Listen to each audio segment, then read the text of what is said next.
নমস্কার তোমাদের সবাইকে সানা স্মাইল এডুকেশন সেন্টারে স্বাগত জানিয়ে আজকের ক্লাসটি শুরু করছি। আশা করি তোমরা থাম্বনেলটি দেখেই বুঝতে পেরে গেছো। হ্যাঁ, আজকে তোমাদের সমাধান করে দেখাবো ইতিহাসের সাজেশন। তোমরা যারা নবম শ্রেণীর ফার্স্ট ইউনিট টেস্ট পরীক্ষা দেবে তোমাদের জন্য ইতিহাসের সাজেশন নিয়ে চলে এসেছি একেবারে দাগ নাম্বার সহ, যাতে তোমাদের পড়তে সুবিধা হয়। ভিডিওটি খুবই গুরুত্বপূর্ণ, তোমরা আশা করি প্রত্যেকে দেখবে এবং প্রত্যেকে উপকৃত পাবে। এই সাজেশনের মধ্যে প্রশ্নের মান থাকবে 2, 4 ও 8 নম্বরের, আর প্রতিটা প্রশ্নের পাশে পেজ নাম্বার দেওয়া আছে। দেখো, প্রথমে দেওয়া আছে অধ্যায় ভিত্তিক। হ্যাঁ, প্রথম অধ্যায়ে দেওয়া আছে ফরাসি বিপ্লবের কয়েকটি দিক। দেখো, এই অধ্যায় থেকে তোমাদের 2 নম্বরের কোন কোন প্রশ্নগুলো গুরুত্বপূর্ণ। একে দেওয়া আছে টাইথ কি, তোমাদের রায় ও মার্টিন সহায়িকা থেকে উত্তরগুলো পেয়ে যাবে। হ্যাঁ, সবগুলো রায় ও মার্টিন সহায়িকা থেকে দেওয়া, পেজ নাম্বার একে দেওয়া আছে টাইথ কি 52 পেজের 9 দাগে। 2 আছে করভি কি 52 পেজের 10 দাগ। 3 আছে ফ্রান্সের তৃতীয় সম্প্রদায় নামে কারা পরিচিত ছিল, এটা 53 পেজের 16 দাগে আছে।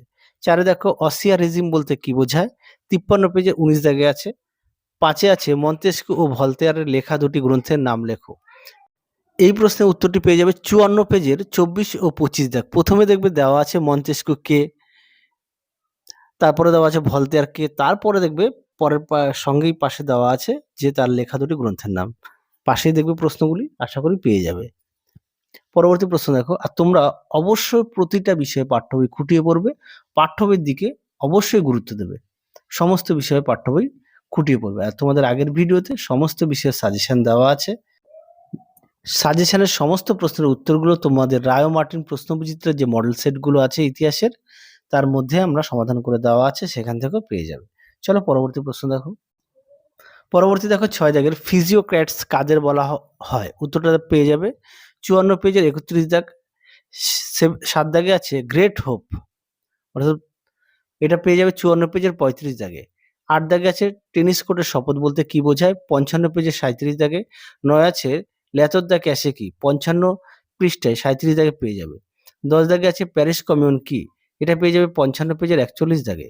11 দাগে আছে কোন ঘটনাকে সেপ্টেম্বর হত্যাকাণ্ড নামে পরিচিত, এই প্রশ্নের উত্তরটি পেয়ে যাবে 56 পেজের 58 দাগে। 12 দাগে আছে লাল সন্ত্রাস বলতে কি বোঝো, পেয়ে যাবে 57 পেজের 14 দাগে।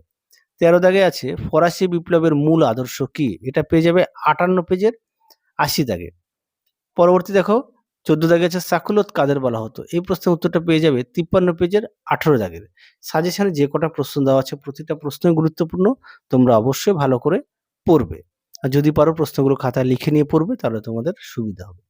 পরবর্তী দেখো, এই প্রথম অধ্যায়ের প্রশ্নমান 4 এর কোন কোন প্রশ্নগুলো আছে। একে আছে টিকা লেখো টেনিস কোর্টের শপথ, পেয়ে যাবে 43 পেজে 16 দাগে। 2 আছে টিকা লেখো অভিজাত বিদ্রোহ, পেয়ে যাবে 43 পেজে 14 দাগে।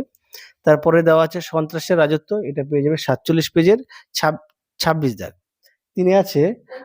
তিনি আছে বাস্তিল দুর্গের পতন লেখো, এটা পেয়ে যাবে 44 পেজের 17 দাগ। পরবর্তী দেখো 4 ব্যক্তি ও নাগরিক অধিকারের ঘোষণা লেখো, এটা পেয়ে যাবে 47 পেজের 22 দাগে। পরবর্তী প্রশ্ন দেখো 5 দাগের ফরাসি বিপ্লবে নারীদের ভূমিকা বিবরণ দাও, এটা পেয়ে যাবে 48 পেজের 29 দাগ। এবার দেখো প্রথম অধ্যায়ের 8 নম্বরে কোন কোন প্রশ্নগুলো গুরুত্বপূর্ণ। প্রথমে দেওয়া আছে একে ফরাসি বিপ্লবে দার্শনিকদের ভূমিকা আলোচনা করো, খুব গুরুত্বপূর্ণ প্রশ্ন, এই প্রশ্নটি পরীক্ষায় খুব আসে। 2 দেখো ফরাসি বিপ্লবের প্রভাব বা ফলাফল লেখো, এই প্রশ্নটিও গুরুত্বপূর্ণ, এটা দেওয়া আছে 37 পেজের 14 দাগে রায় ও মার্টিন সহায়িকায়। 13 দাগে আছে ফরাসি বিপ্লবে সামাজিক অর্থনৈতিক ও রাজনৈতিক কারণ আলোচনা করো, এই প্রশ্নের উত্তরটা পেয়ে যাবে 26 পেজের 1 দাগে। তার আগে বলি, এই প্রশ্নটা অনেক সময় তোমাদের এইভাবে দেয় যে ফরাসি বিপ্লবের সামাজিক কারণ আলোচনা করো, পাট করে হয়তো দিয়ে দেয়, অনেক সময় হয়তো দিয়ে দিল যে সামাজিক ও রাজনৈতিক কারণগুলি আলোচনা করো, এভাবেও দেয়। তোমরা অবশ্যই ভালো করে পড়বে। 4 দাগে দেখো সন্ত্রাসের শাসনের সুফল ও কুফলগুলি আলোচনা করো। পরবর্তী প্রশ্ন দেখো, দ্বিতীয় অধ্যায় আছে বিপ্লবী আদর্শ, নেপোলিয়ন সাম্রাজ্য ও জাতীয়তাবাদ। এই অধ্যায় থেকে যে সমস্ত গুরুত্বপূর্ণ 2 নম্বরের প্রশ্নগুলি আছে দেখো। একে আছে কাকে দ্বিতীয় জাস্টিনিয়ান বলে অভিহিত করা হয় এবং কেন, এই প্রশ্নের উত্তরটি পেয়ে যাবে 98 পেজের 21 দাগে। 2 আছে কনসুলেটের শাসন বলতে কি বোঝায়, এই প্রশ্নটি পেয়ে যাবে 96 পেজের 4 দাগে। পরবর্তী দেখো ৩ দাগের কনকর্ডাট বলতে কি বোঝায়? এই প্রশ্নের উত্তরটি পেয়ে যাবে ৯৭ পেজের ১৮ দাগ। ৪ দেখো কোড নেপোলিয়নের গুরুত্ব লেখো। এই প্রশ্নটি পেয়ে যাবে ৯৮ পেজের ২৬ দাগ। ৫ দেখো লাইসি কি? উত্তরটা পেয়ে যাবে ৯৮ পেজের ২৮ দাগে। ৬ দেখো লিজিয়ন অফ অনার কি? এই প্রশ্নের উত্তরটি পেয়ে যাবে ৯৮ পেজের ২৯ দাগ। ৭ আছে ট্রাফালগারের যুদ্ধ কত খ্রিস্টাব্দে এবং কাদের মধ্যে সংঘটিত হয়? এই প্রশ্নটি পেয়ে যাবে ৯৮ পেজের ৩৮ দাগে। ৮ আছে টিলসিটের গুরুত্ব কি? এই প্রশ্নটি পেয়ে যাবে ৯৯ পেজের ৪০ দাগে। পরেরটা দেখো বার্লিন ডিক্রি কি? এই প্রশ্নের উত্তরটি পেয়ে যাবে ১০০ পেজের ৫৩ দাগে। তারপরে আছে ১০ এর মিলান ডিক্রি কি? এই প্রশ্নের উত্তরটি পেয়ে যাবে ১০১ পেজের ৫৫ দাগে।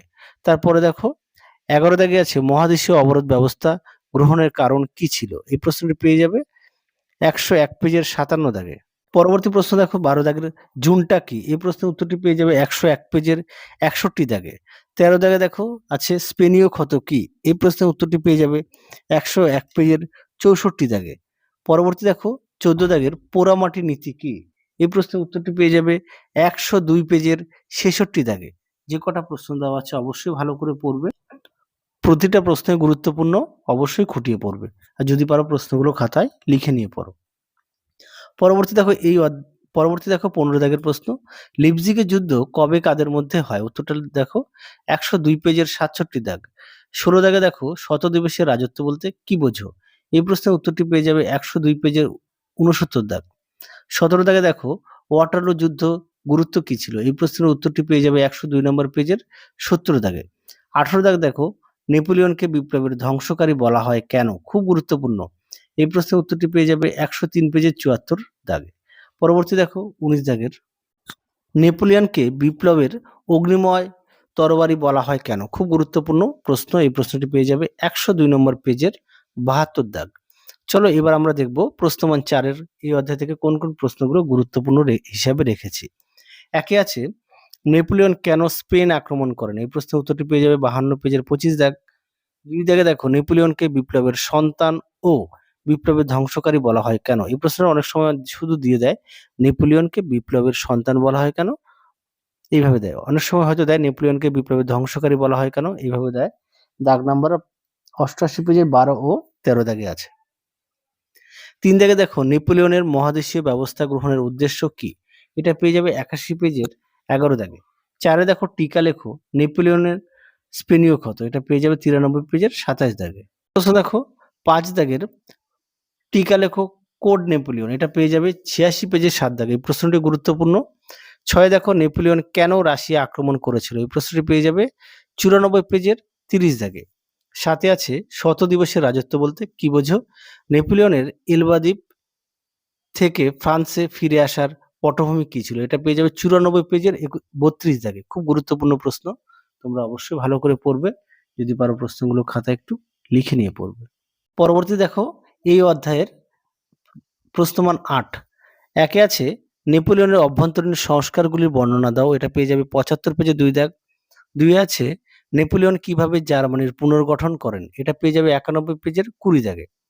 ৩ দেখো আইবেরীয় উপদ্বীপে নেপোলিয়নের স্পেন জয়ের একটা বানানটা একটু ভুল হচ্ছে, পেন দেওয়া আছে, স্পেন হবে, হ্যাঁ? স্পেন জয়ের পর জনগণের নেপোলিয়নের বিরোধী প্রতিক্রিয়া কিরকম ছিল? এটা পেয়ে যাবে ৯২ পেজের ২৬ দাগে। ৪ দাগে আছে নেপোলিয়নের পতনের কারণ আলোচনা করো। খুব গুরুত্বপূর্ণ প্রশ্ন। এটা পেয়ে যাবে ৮৪ পেজের ১৪ দাগ। তাহলে তোমরা এই প্রশ্নগুলো অবশ্যই বাড়িতে পড়বে এবং যদি পারো খাতায় লিখে নেবে, লিখে নিয়ে পড়বে। তাহলে আজকের মতো এখানেই সমাপ্ত করছি। আবার দেখা হবে খুব শীঘ্রই তোমাদের পরবর্তী ভিডিওতে। তোমরা সবাই সুস্থ থেকো, ভালো থেকো। আজকের মতো টাটা।